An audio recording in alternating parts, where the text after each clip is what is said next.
नमस्कार, मी मनीषा. तुम्ही पाहत आहात एम न्यूज. छगन भुजबळ राजकीय बुद्धिबळात कमी पडतायत का? राजकारणात एक नियम असतो, सत्ता मिळवणं कठीण असतं, पण पुढच्या पिढीसाठी सत्ता सुरक्षित ठेवणं त्याहूनही कठीण असतं.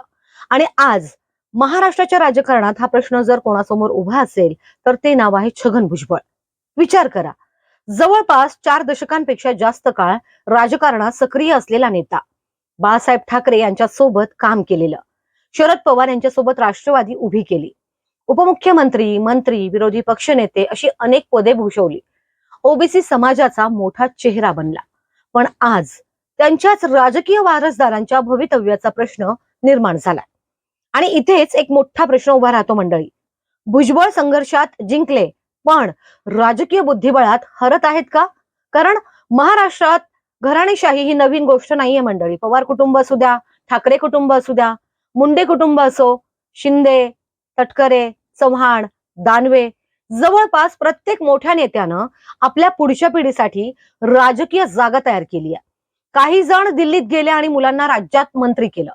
काहींनी खासदारकी आणि आमदारकी दोन्ही कुटुंबात ठेवली. काहींनी पक्ष संघटना आणि सरकार दोन्ही ठिकाणी आपले वारसदार बसवले. मग प्रश्न असा आहे, छगन भुजबळ यांनी नेमकं काय वेगळं मागितलं होतं?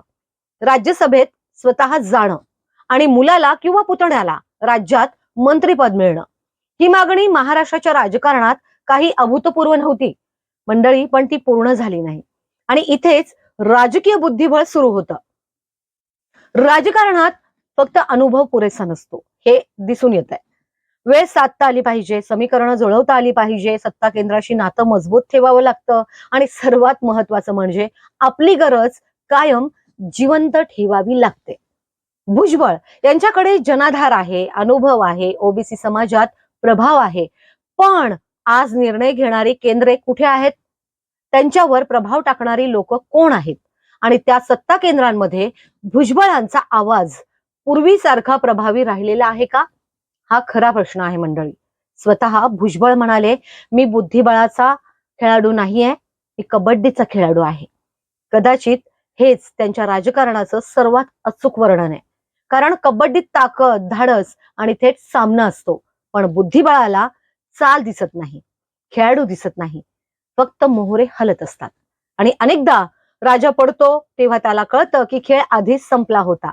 आता छगन भुजबळ यांच्या समोरचा संघर्ष विरोधकांशी नाही आहे, तर बदललेल्या राजकारणाशी आहे. प्रश्न एवढाच, भुजबळ अजून एक मोठी चाल खेळतील की महाराष्ट्राच्या राजकारणातील आणखी एक ज्येष्ठ नेता म्हणून इतिहासात नोंदवले जातील? याचं उत्तर येणारा काळच देईल. तुम्हाला काय वाटतंय? कमेंट बॉक्समध्ये कमेंट करून नक्की सांगा. नमस्कार.